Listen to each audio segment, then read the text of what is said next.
Afinal de contas, o que é discipulado? Como se tornar um discipulador? Quais são os princípios, os elementos básicos para isto? Todo crente pode ser um discipulador? Nós somos chamados para isto ou apenas para algum grupo exclusivo da igreja? Verdades como estas e outros elementos você vai aprender hoje no Escola Biblicast. Acompanhe comigo. Olá, seja muito bem-vindo ao Escola Biblicast. Quem vos fala é o professor Roberto Penha, faço parte da Igreja Evangélica Assembleia de Deus do estado do Rio Grande do Norte, liderada pelo pastor Martim Alves da Silva. Convido você para estudar a lição 12 das lições bíblicas adulto, que tem como grande tema a urgência do discipulado, fazendo parte aí do tema desse trimestre que trata sobre o verdadeiro pentecostalismo. De antemão já informo que os slides que vou utilizar nesta apresentação estão totalmente disponíveis no formato PDF e PowerPoint para que você possa utilizar na sua congregação da forma que você bem quiser. Você pode editar, pode ajustar de acordo com a necessidade da sua congregação local. De antemão também informo que esta apresentação fica disponível lá no canal do Telegram. No canal do Telegram, você tem, além das apresentações, conteúdos adicionais, conteúdos extras. E informo que também vai ter material suplementar desta aula em formato de áudio lá no Telegram. Próximo, lá sexta-feira, sábado, vai estar disponível isso no canal do Telegram. Para que você também possa aproveitar ao máximo esse conteúdo, recomendo fortemente que você se inscreva neste canal. Caso você não tenha interesse, a apresentação também fica disponível no canal do portal do Escola Biblicast, ou seja, um site. Os links para tudo isso vai estar na descrição deste vídeo, então acompanhe o conteúdo. Na lição passada, nós tratamos sobre a urgência ou a ideia de estarmos compromissados com a evangelização. E hoje vamos tratar sobre o compromisso, a urgência com o discipulado. De antemão é importante reforçar que não existe uma desassociação tão imensa como alguns aparentemente tendem a sugerir ou apresentar, certo? É um fato consequente do processo de evangelização. A igreja não pode negligenciar este elemento. Então, por isso, é imprescindível o estudo e o aprofundamento adequado dessa lição bíblica. Também apresento para você alguns dos suplementos, dos subsídios que vão ser apresentados ao longo da lição. E, obviamente, os comentários que vão surgir aí dentro dos tópicos da lição bíblica. O primeiro dele é que existe um duplo ministério do evangelismo. Nós não podemos negligenciar esta missão. Também temos a variedade do ensino cristão. E aqui eu já reforço que vou trazer aqui subsídios extraídos do Manual do Ensino Cristão, do Hendricks, um pesquisador, um estudioso já de algumas décadas na área de ensino, em específico o ensino cristão. Então tem matérias aqui bem interessantes. Também questões quanto ao discipulado, que sempre surgem, e também 5 princípios para ser um discipulador, também com base no material do Hendricks. Então, você vai ter conteúdos importantes, diferenciados para a sua escola bíblica dominical, que inclusive é esse um dos elementos que um discipulador tem que pensar, tem que refletir, tem que pensar fora da caixinha. Por isso que nos subsídios da lição bíblica nós tentamos pensar fora da caixinha. E um dos elementos do discipulador é exatamente ter essa perspectiva de uma cosmovisão cristã. Já já a gente vai entrar nisso. Na parte final da aula vamos falar um pouquinho sobre isso. Então, acompanhe essa aula de ponta a ponta. Certamente você, a sua igreja, vai ser muito edificada. O texto diz o seguinte: portanto, ide, ensinai todas as nações, batizando-as em nome do Pai, e do Filho, e do Espírito Santo. Mateus capítulo 28, versículo 19. A verdade prática diz assim: chamamos de discipulado na fé o aprendizado do discípulo por meio do seu mestre, na igreja, para ajudar a desenvolver seu crescimento espiritual. A leitura diária, uma série de textos bíblicos, constam aqui nesta apresentação de slides. Reforço que você faça a leitura de todos eles ao longo de toda a semana, para que possa aproveitar o melhor que extrair para a sua aula de escola bíblica. Bem, a leitura bíblica em classe se encontra em Mateus capítulo 28, do versículo 16 ao 20, e Atos capítulo 2, do versículo 42 ao 47. Quanto aos objetivos, temos o objetivo geral seguinte: esclarecer a urgência do discipulado e, como objetivos específicos, conceituar o discipulado, elencar o tripé do discipulado, que é palavra, comunhão e serviço, bem como também mostrar que o discipulado gera um crescimento sadio para a igreja. E aqui entrando no tópico 1, o que é o discipulado? O discípulo, o termo inclusive empregado, é muito utilizado no Evangelho no intuito de seguidores de Cristo. Remete a esta aplicação. Obviamente, o conceito de discípulo, a aplicação do que é discípulo hoje, se aplica em diversas esferas, em diversos campos do conhecimento, inclusive em diversas religiões. Contudo, quando falamos discípulo dentro da perspectiva cristã, estamos falando daqueles que são seguidores de Jesus. E isso então não se restringe apenas àqueles seguidores de Jesus no tempo apostólico, no tempo lá que Jesus esteve aqui na Terra. Isso se aplica para os dias de hoje, tá certo? A ideia de discípulo é permanente quanto ao Evangelho. Nós somos discípulos de Jesus tão quanto foram as pessoas que viveram em período contemporâneo a Jesus, tá certo? E por isso daí também a perspectiva pentecostal diferencia, porque isso remete que as responsabilidades do crente de hoje vai se assemelhar às do crente do passado. E é isso também que influencia um pouco do crescimento do meio pentecostal, que já discutimos em lições anteriores aqui no trimestre. Bem, a ideia do que é duplo ministério do evangelismo. Esse aqui é um dos subsídios que eu apresento. Exatamente extraído do livro do Gangel e Hendricks, de 99, publicado pela CPAD. A referência consta no final da apresentação do slide.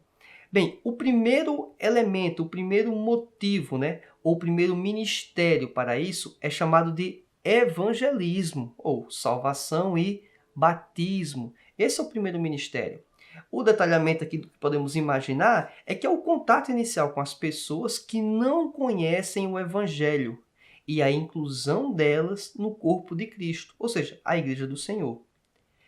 O contato de você evangelizar, de levar a pessoa a mensagem de salvação e ela posteriormente ser batizada, o que é inclusive um fato interessante, algumas igrejas colocam algumas regras muito, vamos dizer, sofisticadas quanto à ideia de batismo, de exigir uma série de pré-requisitos, inclusive estudos bíblicos mais profundos. Eu entendo que é necessário o estudo bíblico desde quando a pessoa insere-se dentro da igreja, mas a ideia de colocar um ano, 2 anos de estudo para que a pessoa se torne apta a ser batizada, eu entendo que isso é um engessamento que deveria ser revisto, certo? É uma posição particular minha.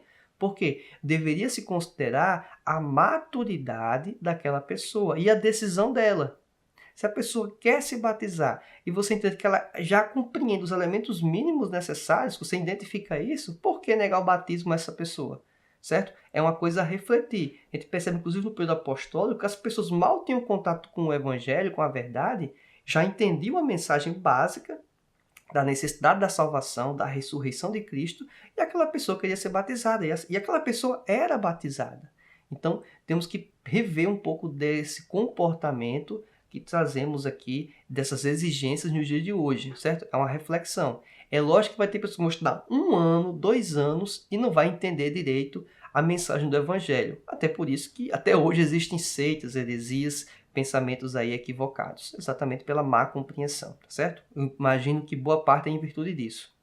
Um outro elemento também que devemos considerar é o aperfeiçoamento, que aí sim entra o elemento da formação e ensino, ou seja, o discipulado, que é a lição base hoje. Então perceba que a lição de hoje, lição 12, ela está totalmente interligada com a lição anterior, com a lição 11. É um passo consequente. Evangeliza-se, depois você vai discipular esta pessoa. Você vai fazer com que ela progrida no conhecimento. Então, tem aqui uma série de textos bíblicos, inclusive, que todos que conhecem a Cristo, as Escrituras exortam a compartilhar a fé. Então aqui tem uma série de textos bíblicos que indicam isso. Você pode fazer a leitura e levar esse respaldo dentro da sua sala de escola bíblica dominical. Perceba que a pessoa que recebe o Evangelho, ela já é comissionada a compartilhar o Evangelho. Então, isso permite ajudar os outros crentes ao quê? A crescer na experiência cristã. Também temos alguns versículos bíblicos em Romanos e em Colossenses que também indicam isso. Então, eu preciso anunciar o Evangelho, essa pessoa aceitou o Evangelho, aceitou Jesus. Ela agora precisa progredir, se aperfeiçoar, se tornar um discípulo. ela apenas conhecer o Evangelho. Ela precisa crescer no conhecimento, precisa ser discipulada, aperfeiçoada, moldada. Quem faz isso é o Evangelho, eu sei disso. Mas existe o trabalho da igreja, da comunidade, e por isso que é importante nos congregarmos, para que a pessoa possa ser admoestada, ser exortada por uma pessoa mais experiente, por uma pessoa mais idônea. E quando eu falo experiente, eu estou falando aqui de pessoas que não necessariamente são mais velhas, mas sim pessoas que têm mais habilidades ou mais conhecimento, testemunho adequado perante os irmãos, para que possa exercer esse papel de discipulador. E essa pessoa que é discipulada vai e deve se tornar o discipulador de uma outra pessoa, de outro grupo de pessoas, assim por diante. E isso também, então, vamos chegar nesse elemento, que não necessariamente ocorre exclusivamente e apenas dentro da igreja. A gente vai também tratar aqui dessas questões, certo? Talvez alguns vão se surpreender, mas é um elemento que nós não podemos deixar de falar também. No tópico 1, temos aqui no item 2, a grande comissão, que se encontra em Mateus capítulo 28, do versículo 18 ao 20. Porque o trecho de Mateus ele é bem interessante, porque ele fala da ideia de fazer discípulos, o que é ausente no texto de Marcos, tá certo? Além de toda uma certa polêmica que existe nessa parte final do texto de Marcos, que a gente não vai entrar aqui nessas questões, é uma questão que pode ser tratada em uma escola bíblica posterior, que trata um pouco mais sobre essa questão em específico. Mas, de qualquer maneira, diz aqui o versículo 18. E chegando-se Jesus falhou-lhes dizendo, é-me dado todo o poder no céu e na terra. Por que eu quero dar ênfase aqui nesse versículo 18? Todo o poder é dado no céu e na terra para Jesus. Portanto, olha a consequência desse poder que é dado a ele. Ide e ensinai todas as nações, batizando-as em nome do Pai, do Filho e do Espírito Santo. Aí tem o versículo 20, que é o versículo consequente. Perceba que é o duplo ministério. A primeira parte que o Hendricks apresenta.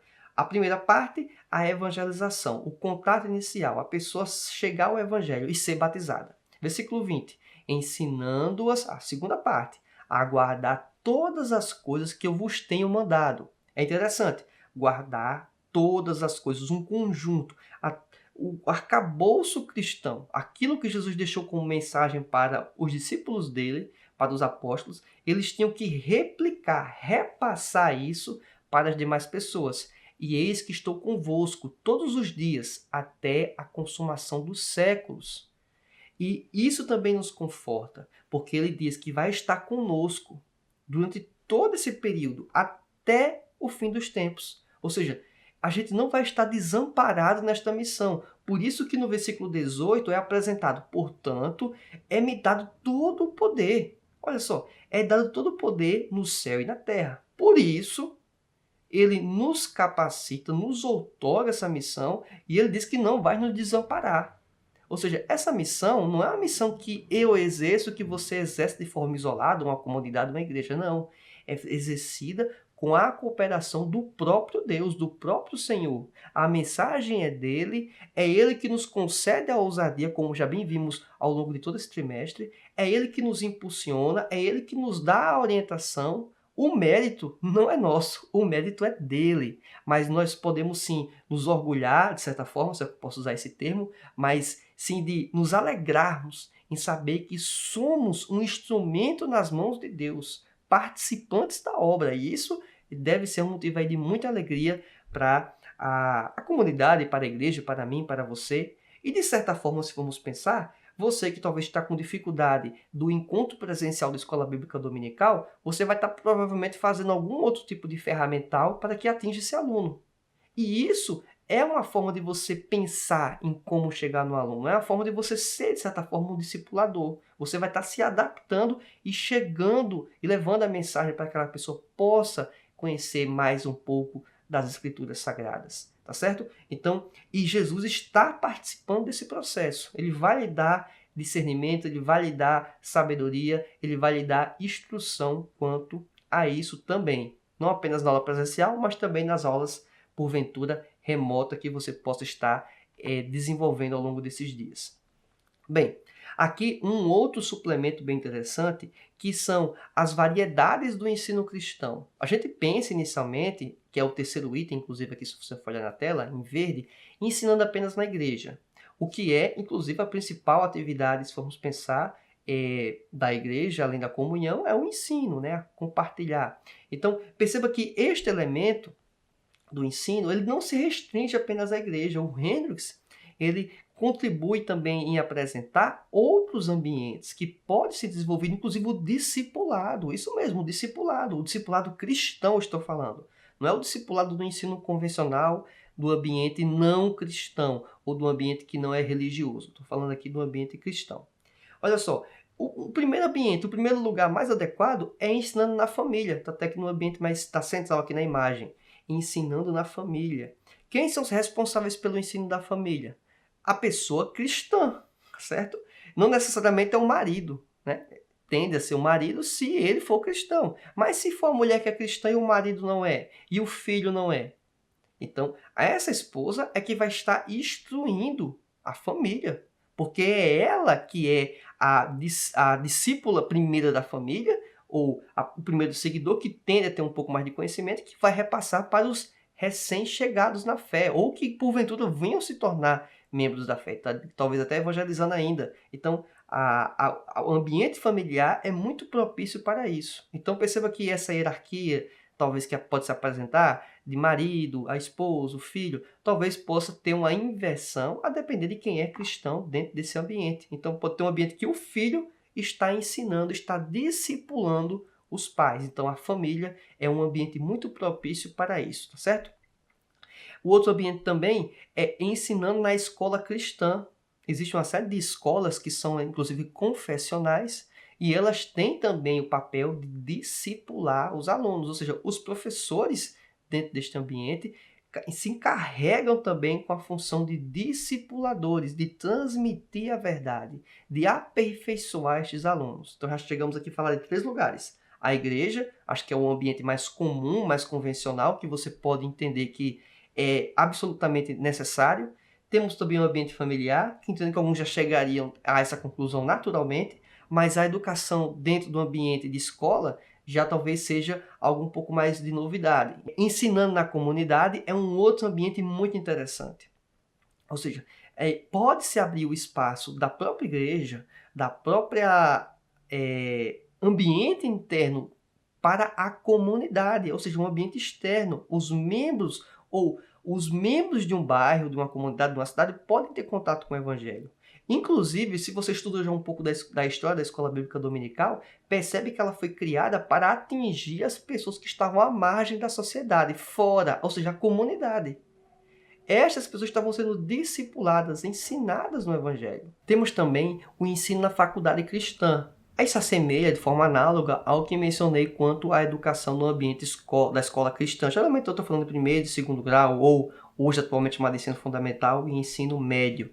Então, na faculdade cristã, também é um lugar propício para o discipulado. Vamos ter lá professores do cunho teológico, com profundo conhecimento e que vão estar transmitindo essas informações para pessoas mais recentes que estão chegando no seminário e assim por diante. Ou seja, é também um ambiente para a formação de discípulos. Inclusive, o Hendricks até indica quando a gente tem o cuidado, inclusive, de receber esses alunos, até em momentos que estão marcados como momentos de pesquisa, né? Muito comum no ambiente universitário, o professor tem um horário de pesquisa. Então, ele até às vezes deixa de lado um pouco esse horário de pesquisa para poder chegar no discípulo, para poder atingir, para poder instruir, para poder fazer uma consulta lá com ele, né? Fazer uma conversa, um diálogo, que permita aquele aluno desenvolver. É o professor que incute o conhecimento na cabeça do aluno? Não, não é. Mas é ele que provoca, que starta em muitas das vezes esse processo, certo? Raríssimas exceções que o aluno é autodidata, né, para perceber isso. Geralmente vai ter uma pessoa mais experiente que vai startando estes processos, essas reflexões na cabeça de uma pessoa. O que é muito comum no ambiente da igreja quando a gente pensa pelo menos, principalmente na figura do pastor. É a pessoa que vai provocando a pessoa a se aprofundar na palavra, a se aprofundar no relacionamento com Deus e fazer também os confrontos naturais que todos nós muitas vezes passamos quando somos confrontados com a nossa natureza pecaminosa, com o pecado. Bem, o tópico 2 da lição bíblica trata sobre o tripé do discipulado: palavra, comunhão e serviço.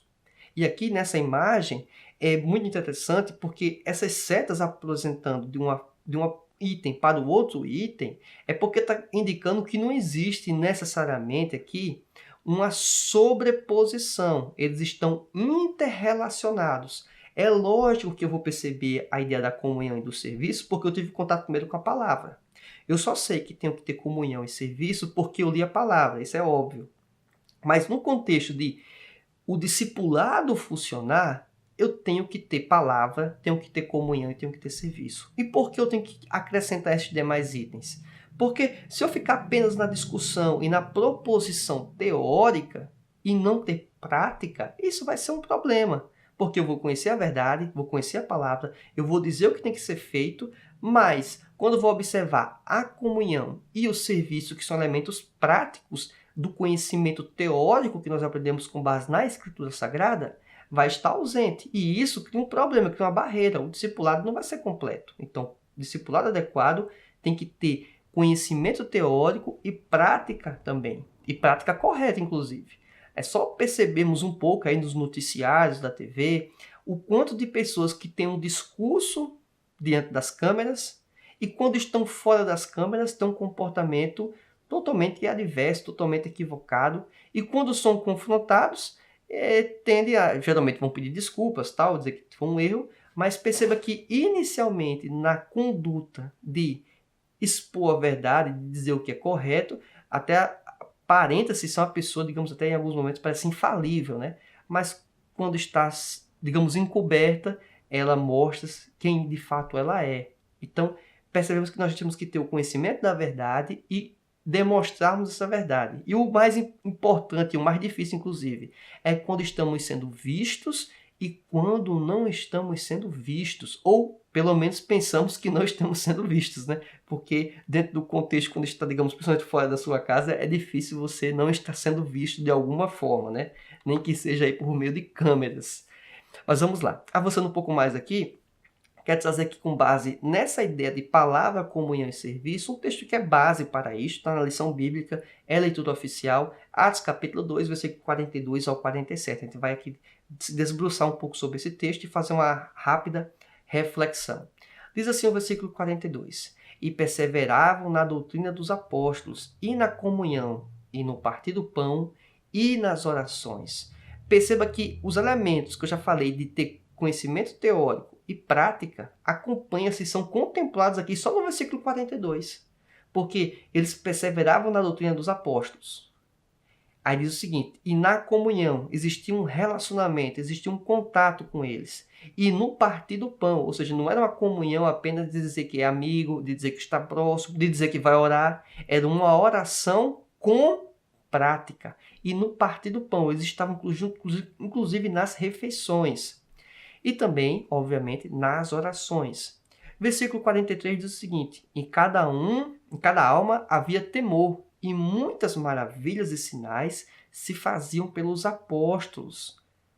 Olha que interessante, né? Tinha essa manifestação. Versículo 44. Todos os que criam estavam juntos e tinham tudo em comum. Ou seja, a pessoa não se preocupava de dizer que algo, algum bem, algum objeto pertencia exclusivamente a si, a mim. Não, pertencia a toda a comunidade.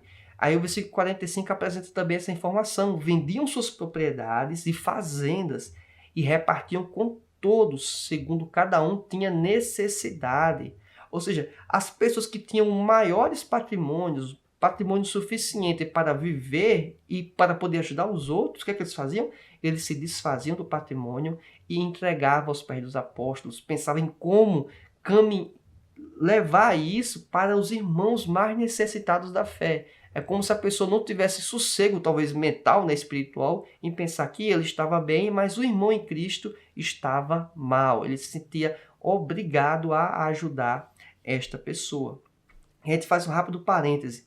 Perceba que, se formos observar alguns sistemas comuns dentro do nosso ambiente, principalmente ambiente capitalista, e principalmente elementos ainda mais, vamos dizer, chamado de capitalismo selvagem, se é que dá para dizer esse termo, isso não faz sentido com os princípios bíblicos. Essa acumulação excessiva em que eu desconsidero e fecho os olhos para o meu irmão, é, na verdade, um grande problema. Agora, se eu consigo aumentar, criar patrimônio e consigo ajudar a igreja, consigo ajudar os meus irmãos, que maravilha, tá certo? Entendo que seria isso um ambiente um pouco mais adequado, mas a pessoa está fazendo, que não está vendo a situação de pessoas que estão necessitando de ajuda e que não é, obviamente, por desleixo, né? Porque o apóstolo Paulo até diz, né? Que quem não quiser trabalhar, que também não coma. Então também tem esta reflexão, para que a pessoa que está sendo ajudada não use isso como artimanha, como desculpa, para que não venha a fazer também a sua parte. Então perceba que é um pensamento equilibrado. É isso que eu estou querendo propor aqui, que você faça também essa reflexão. Versículo 46. E perseverando unânimes todos os dias no templo, e partindo pão em casa, comiam juntos com alegria e singeleza de coração. É interessante essa ideia de que eles perseveravam unânimes, né, todos os dias no templo, ou seja, um pensamento aí em conjunto, em unidade, e com um propósito muito correto, muito adequado, de buscar o Senhor, certo? Não gastando energia com coisas que ferem ou que tiram o foco da mensagem do Evangelho. Versículo 47. Louvando a Deus e caindo na graça de todo o povo. E todos os dias acrescentava o Senhor à igreja. Perceba que lá no início teve uma boa receptividade da comunidade em geral. Ao longo do tempo, essa boa receptividade acabou, né? Passaram a ser perseguidos. E é interessante quando a igreja ela tem um papel importante dentro da sociedade e ela é reconhecida. Mas assim, pensar que a igreja vai ser sempre bem reconhecida, sempre bem vista e que não vai sofrer críticas é muita ingenuidade, tá certo? E então, eu entendo que você que é crente, que está talvez iniciando aqui na fé, não se assuste com as críticas que a igreja vai receber. Algumas podem até ser pertinentes, por incrível que pareça, né? Geralmente maus exemplos, lógico, dentro de um ambiente evangélico. Mas muitas delas não têm nem pé nem cabeça, são puramente críticas vazias. É só observar a própria exposição da lição bíblica dessa. Algumas pessoas que podem estar assistindo, podem estar acompanhando, elas vão discordar e vão manifestar aí a sua opinião contrária a este pensamento. Alguém pode dizer, poxa, mas que absurdo. Mas sim, vai ter gente pensando desse jeito. É assim que funciona o mundo, é assim que funciona o mundo caído no pecado. Alguém pode dizer assim, então você está achando muita coisa, está dizendo que a verdade é isso? A verdade é isso. Não é porque eu estou dizendo que é porque ela é a verdade da Escritura Sagrada e estou apenas aqui aplicando uma hermenêutica, apenas a aplicação mínima necessária, prática, adequada. A leitura do texto como ele é, nada além disso, certo? Não estou acrescentando aqui elementos que não sejam nada perfeitamente compreensíveis por qualquer cidadão médio, vamos dizer assim. Então, perceba que é isso que eu estou querendo trazer para você. A mensagem do Evangelho, ela roga assim para si sempre a verdade, que ela é, e muitas vezes, a exclusividade. Quando eu falo muitas vezes é porque tem alguns elementos que parecem compartilhar com elementos seculares, mas na verdade esses ambientes seculares que absorveram ideias do cristianismo, certo? Não é o inverso, não. É o cristianismo que trouxe esses elementos, tá certo? Então, só para você ficar com essa informação. Por isso que eu digo que é muitas das vezes. Lógico que quando falamos da salvação, é Jesus o único caminho, e isso aí, obviamente, é inegociável. Imagino que até então este conteúdo tem sido edificante para você, para a sua comunidade, talvez para a sua igreja. Se você acha que este material pode ser útil ainda para mais pessoas, além de você dar o like no vídeo e compartilhar com elas, eu peço que você se inscreva no canal. E você, ao se inscrever no canal, ative o sininho, a opção todas as notificações. Pois assim, toda vez que eu enviar um material como esse, com esta qualidade, com esses subsídios, você vai estar recebendo em primeira mão todo este conteúdo. No tópico 3, falamos aqui sobre o discipulado e o crescimento sadio da igreja. O tópico 1 é sobre o crescimento espiritual. Temos um texto bem interessante que se encontra em 2 Pedro, capítulo 3, versículo 17 e 18, que diz assim: Portanto, amados, sabendo disso, guardem-se para que não sejam levados pelo erro dos que não têm princípios morais, nem percam a sua firmeza e caiam. Essa aqui eu estou utilizando a tradução NVI, certo? Nova Versão Internacional. Cresçam, porém, na graça e no conhecimento de nosso Senhor e Salvador Jesus Cristo. A Ele seja glória, agora e para sempre. Amém. Perceba que a orientação é que nós não venhamos a cair em erros daqueles que tem princípios morais, obviamente, equivocados, que estão em pecado. E para que isso não venha a ocorrer, eu tenho que me atentar para o quê? Para crescer na graça e no conhecimento, versículo 18, de nosso Senhor e Salvador, de Jesus Cristo. Eu não posso levar ou tentar crescer espiritualmente falando que não seja baseado em Jesus Cristo, no alicerce, na rocha, na pedra de esquina. Se eu utilizar qualquer outro fundamento, qualquer outra estrutura, eu vou falir, eu vou quebrar, eu vou me despedaçar, a igreja não vai se sustentar. Então, para ter um crescimento espiritual, é necessário nos apropriarmos da mensagem do Evangelho para que possamos crescer na graça e no conhecimento. Avançando um pouco mais, no subtópico 2, temos o crescimento numérico. Uma igreja com conhecimento sólido das Escrituras terá muito mais condições de cumprir a missão de evangelização e discipulado. Isso é uma verdade latente. Assim, o aumento da qualidade do conhecimento das Escrituras Sagradas pelos atuais crentes, pensa aí, você é sua igreja. Quanto mais a sua igreja, a sua comunidade conhecer mais das Escrituras, o que tende a acontecer? Porque eu falo que tende, porque esse pensamento não é um pensamento linear ou um pensamento, vamos dizer, matemático totalmente consequente. Mas a lógica é, quanto mais a igreja se aperfeiçoar no conhecimento bíblico, ela tende a trazer mais crentes para a igreja. É uma tendência, eu não estou falando que vai sempre acontecer.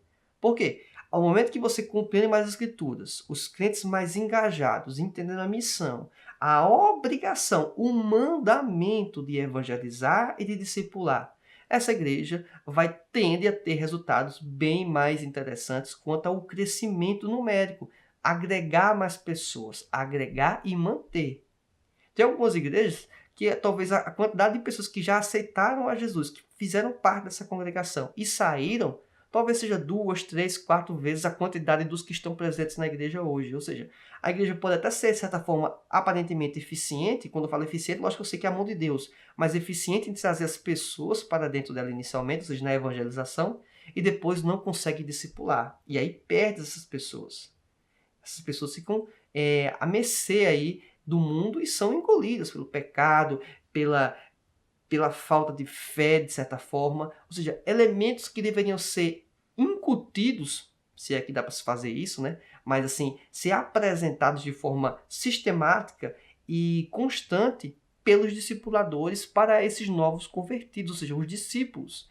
E isso é uma coisa que nós temos que rever bastante. Não adianta fazer uma mega caravana, uma cruzada evangelística, fazer o apelo, dezenas de pessoas aceitam a Jesus, mas o que nós fazemos com essas pessoas após elas aceitarem Jesus? Apenas pegar o nome e colocar e dizer que elas fazem parte da igreja e colocar lá e ficar por isso mesmo? Então, assim, perceba que a gente tem que ter um pouco mais de cuidado quanto a isso. Aí, quando eu falo um pouco mais de cuidado, o mínimo necessário é fazer com que essa pessoa pelo menos vá para a escola bíblica dominical, a nossa conhecida EBD, tá certo? Obviamente, uma classe que trate nesses elementos mais embrionários da fé, geralmente a classe de discipulado, tá certo? E aí, obviamente, vai passando pelas outras demais e vai, inclusive, pegando esse mocotó espiritual aqui que a gente vai estudando nas lições bíblicas adulto, tá certo? O item 3 também, ele fala sobre o exemplo da igreja de Antioquia da Síria. Tem um texto base que é bem interessante em Atos, capítulo 11, do versículo 20 ao 26. Eu vou utilizar ele porque ele é um exemplo a ser seguido. Um exemplo a ser seguido por todas as igrejas. Olha o que diz o versículo 20. E havia entre eles alguns varões de Chipre e de Cirene, os quais, entrando em Antioquia, falaram aos gregos, anunciando o Senhor Jesus. Então, o contato de anunciar o evangelho. E a mão do Senhor era com eles. Aquilo que Jesus falou, que estaria conosco até a consumação dos séculos. Olha se concretizando aqui. E grande número creu e se converteu ao Senhor. Então, teve um impacto do evangelismo. Pessoas aceitaram a Jesus. E chegou a fama destas coisas aos ouvidos da igreja que estava em Jerusalém, que é, digamos, a igreja que estava coordenando boa parte dos trabalhos em todo o mundo, lógico. E enviaram Barnabé até Antioquia. Ou seja, enviaram uma pessoa para um ensino, uma pessoa que tinha conhecimento aprofundado para que pudesse o quê? Ajudar aquela igreja que está recém-inaugurada, porque muitas pessoas aceitaram a Jesus naquele momento. Então se fundou uma igreja, o qual, quando chegou e viu a graça de Deus, se alegrou e exortou a todos a que com firmeza de coração permanecessem no Senhor. A ideia de ganhou para Jesus? Ganhou para Jesus. Tem que permanecer em Jesus, tem que manter, tem que tentar fazer com que essa pessoa consiga fazer parte do corpo de Cristo permanentemente. Não vá se desligar do corpo de Cristo, se desligar da igreja. Versículo 24.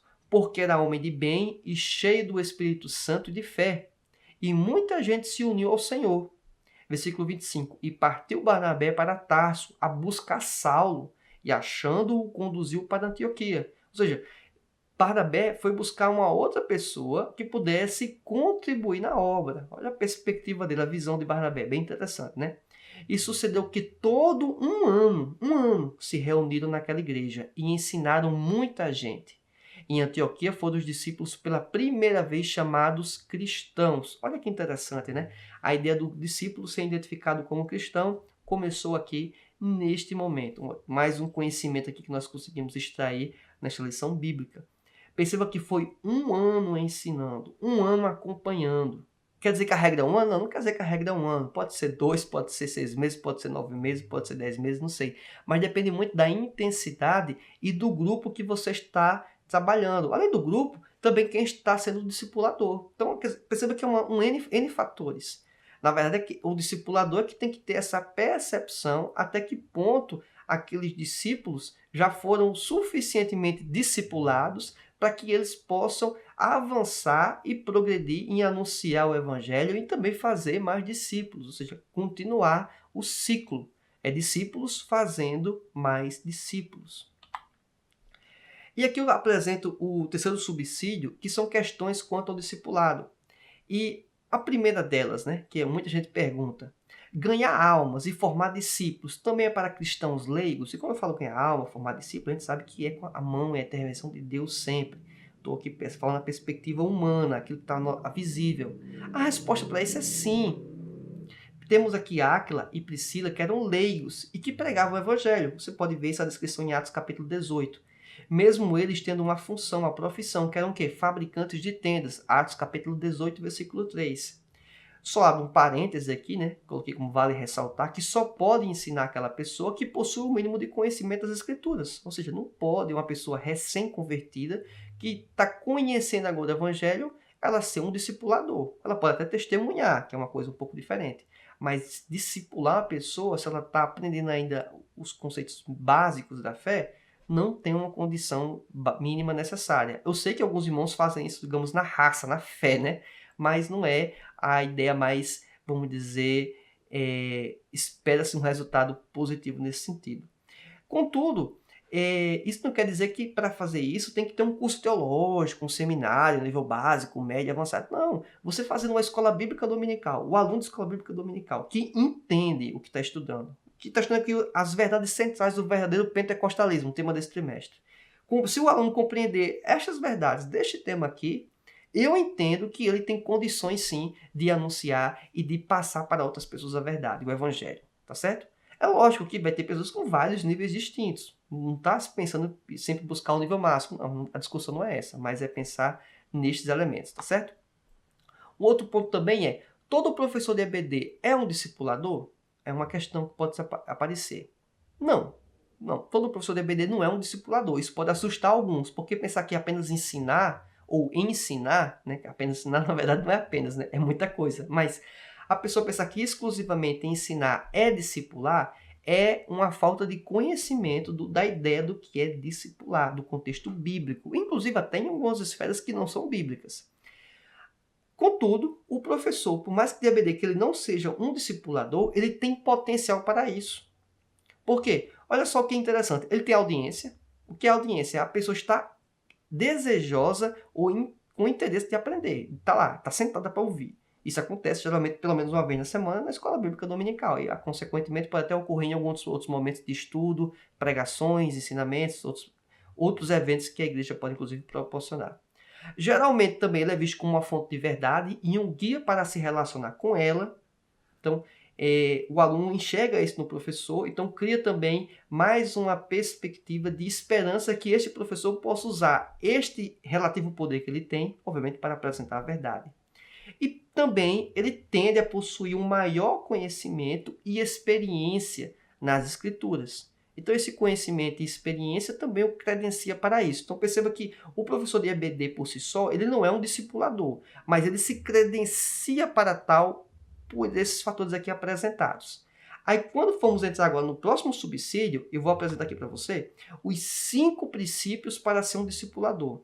Aí, com base nesses 5 princípios, aí sim eu posso dizer que um professor de EBD ele é um discipulador, que um outro irmão que nem sequer é professor de EBD é também um discipulador, porque perceba que a ideia de discipulador, como já mencionamos no subsídio anterior, é que ele pode estar na igreja, ele pode estar na família, ele pode estar na escola, ele pode estar na faculdade, ele pode estar, inclusive, na comunidade, ou seja, trabalhos que ele leva o evangelho para um ambiente, às vezes até fora das paredes da igreja, tá certo? Então, vamos aqui apresentar 5 elementos, mais uma vez baseados no livro do Gangel e Hendricks, livro aí de referência para professores, ensinadores, e ele que está falando da perspectiva de professor discipulador, ou seja, vai aplicar para quem quer ser discipulador.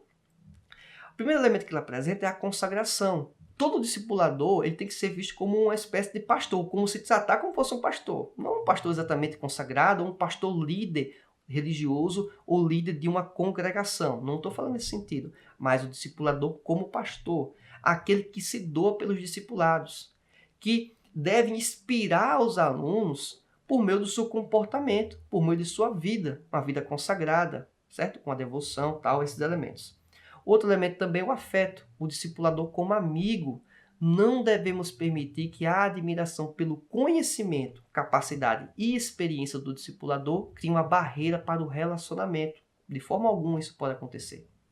E é interessante, quem de nós já não sentiu essa sensação, né? E está em contato com a outra pessoa, com aparentemente um profundo conhecimento bíblico, e que nós ficamos até receosos em nos aproximar. Isso já particularmente já aconteceu comigo. Não digo que isso é correto nem errado, mas já tive esse sentimento, né? Entendo eu que é uma barreira, que eu não deveria ter, né? Mas às vezes acontece, né? A pessoa sente assim, poxa, eu não vou atrapalhar aquela pessoa, vou falar com ela, quem sou eu, né? Já aconteceu isso em alguns momentos. Outros momentos eu consegui quebrar um pouco essa barreira e fui lá e falei com a pessoa, né? É um irmão como nós, né? Isso também é um outro elemento, né? A gente às vezes tenta colocar alguns acima, né? Alguém pode dizer, olha, o irmão tal, ou alguém pode até pensar em relação a mim, né? O que para mim seria até muito estranho, né? Quem sou eu, né? Vamos dizer assim, mas alguém pode talvez ter esse pensamento. Então assim, a gente tem que quebrar muito desses paradigmas. O professor, ele tem que estar próximo do aluno. Ele tem que colocar, é lógico que tem que respeitar a hierarquia, respeitar a posição. Não estou falando dessas questões, estou falando da questão dele se aproximar, manter um relacionamento, que esta hierarquia, ou este respeito não vira uma barreira, tá certo? E cria aí problemas quanto à própria administração ou ministração do conhecimento. O discipulador deve demonstrar interesse, consideração e apreciação pelos alunos. Então, uma forma que vocês podem perceber, um exemplo, eu dou um feedback aqui para os comentários que vocês fazem no YouTube. Eu leio todos os comentários e falo a resposta. É uma resposta personalizada, não é uma resposta padrão, amém, glória a Deus, obrigado, não. É uma resposta que leva em conta o que você fez de comentário, até a pergunta. Isso é afeto.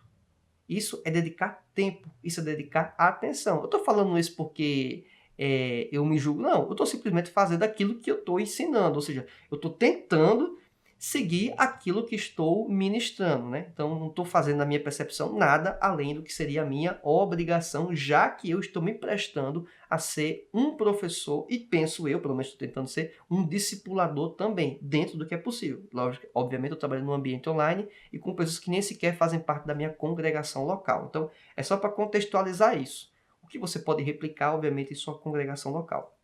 Um outro elemento também que o Hendricks apresenta é a demonstração. O discipulador como modelo. As ações falam mais que palavras. Então a gente percebe isso aí todo instante. Quantas pessoas têm um discurso do ponto de vista nas câmeras, na frente dos outros, e por trás tem um outro comportamento. Isso descredencia ele para falar a verdade. É lógico, nós sabemos que somos falhos. Uma vez ou outra a gente pode sim, porventura, ter errado, pecar, mas não pode se tornar um elemento consistente, porque aí somos o quê? Hipócritas. Naturalmente, pessoas hipócritas. Tem uma fala e uma conduta totalmente diferente, de forma persistente. Então, isso não é... É lógico que é pecado, mas assim, a pessoa não está compromissada com a verdade, vamos dizer assim. Então, você tem que rever o comportamento dela. Jesus também ensinava por seus hábitos, atitudes, ações e prioridades. Ou seja, ele não ensinava apenas como falava. Ele ensinava com uma série desses outros elementos também. Jesus mostrava, dizia e incentivava. Os discípulos viam, entendiam e faziam. Olha que maravilha. É o exemplo como referência de ensino. Por isso que eu digo que apenas ensinar, apenas ser professor, o que já é muito trabalho, certo? Mas eu estou separando esse elemento de ensinar, de ministrar. Isso não credencia ele por si só como discipulador. É um dos elementos que credencia, mas não é o único. Então perceba que é um passo a mais, é mais trabalhoso, exige um fator chamado tempo, né? Então esse é um fator importante. Serviço é o quarto elemento aqui que o Hendricks apresenta. É o discipulador como servo. O discipulador também ensina seus alunos quando os serve e assim ajuda-os, por sua vez, a tornarem-se servos. A existência cristã não é uma vida de receber, porém de conceder.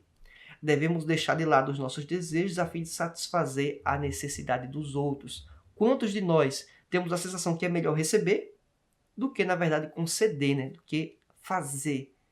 E o evangelho, ele vai na linha contrária. É melhor você estar ajudando, contribuindo, formando do que você recebendo, sendo ajudado e sendo formado. É este o princípio bíblico. Isso, inclusive, nos incentiva a que a igreja venha crescer, porque eu vou estar prestando e fazendo aquilo que o Senhor me orientou, que nos orientou. Então, o serviço caminha junto, que vemos, inclusive, em Atos capítulo 2, quando fizemos a leitura do texto durante essa lição bíblica. A integração é o quinto elemento, o discipulador como unificador da verdade. Por que isso é importante? O aluno ele pode talvez não ter uma perspectiva global ou geral, que chama-se de cosmovisão ou cosmovisão cristã no nosso ambiente. Ele estuda série de elementos, de forma muitas vezes isoladas, num curso bíblico, num curso teológico, numa escola bíblica, seja ela dentro da igreja ou uma escola bíblica, dentro de uma escola confessional de estudo convencional, primeiro grau, segundo grau, ensino fundamental, ensino médio, como você queira chamar. Diante desses elementos, o professor tem que ser um agregador, ele trazer esses elementos e apresentar uma visão panorâmica, uma visão geral. Isso, quem tem que fazer? O discipulador tem que apresentar, lógico. O aluno vai desenvolver isso e vai ter sua própria cosmovisão, sua própria visão panorâmica também. Então, eu tenho que apresentar essas verdades bíblicas e relacionar com o ambiente que estamos vivendo, um ambiente secular, que eu tenho uma série de parênteses ou de observações contra esse ambiente secular, tá certo? Mas, só para deixar claro, as verdades bíblicas se relacionam com todo o nosso universo, com todo o nosso mundo, e isso tem que ficar muito claro para o aluno. Esses 5 princípios são o que o autor aqui sugere como os princípios fundamentais para você se tornar um discipulador. Então, que você venha se atentar para esses elementos e aplicar, obviamente, sua vida para que você possa ser um discipulador também. Fazendo aqui um fechamento desse raciocínio ao longo de toda essa lição bíblica, todos somos chamados para o discipulado. Isso é uma verdade incontestável. O crescimento adequado da igreja só ocorre com um correto discipulado. Quer ter um crescimento sadio, numérico e qualificado, tem que ter discipulado. Palavra, comunhão e serviço devem acompanhar o processo de formação dos discípulos, ou seja, teoria e prática. E se colocar no lugar do outro, empatia, investir tempo, são elementos que são importantíssimos. Devemos aplicar os princípios expostos por Jesus e pelos próprios discípulos para sermos eficientes nesta missão. Também não posso deixar esse elemento de fora, tá certo? Imagino que esta aula ela foi muito interessante para você. E se você tem interesse em continuar acompanhando esses materiais, além de você dar o like no vídeo, você vai ter que se inscrever. Se inscrevendo no canal e ativando a opção todas as notificações, você vai receber em primeira mão todos esses conteúdos. Informo que se você acompanhar também no Escola Biblicast no canal do Telegram, que o link consta na descrição do vídeo, você vai ter acesso não apenas às apresentações, os slides em PDF e PowerPoint, mas você vai ter também materiais suplementares, áudios, vídeos, escritos, dicas de outros vídeos, inclusive bem interessantes, para que você possa crescer no conhecimento e na graça de nosso Senhor e Salvador Jesus Cristo. Se você também tiver interesse em acompanhar as redes sociais, tem materiais exclusivos e diferenciados em cada uma delas. Se você também quiser acompanhar a lição bíblica do próximo trimestre, já tem uma conversa com o pastor Linaldo Renovato de Lima. Isso mesmo, um comentarista da lição bíblica do próximo trimestre. Consegui conversar com ele. Fizemos lá um bate-bola, perguntas e respostas sobre o tema geral. Vai ser um elemento muito interessante e subsídio para as suas próximas aulas do trimestre seguinte. O vídeo consta aqui.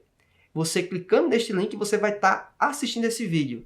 Compartilhe com sua igreja, compartilhe com os demais membros da Escola Bíblica Dominical. Aguardo você na nossa próxima aula. Que Deus te abençoe. Fique na paz do Senhor. Tchau. Até mais.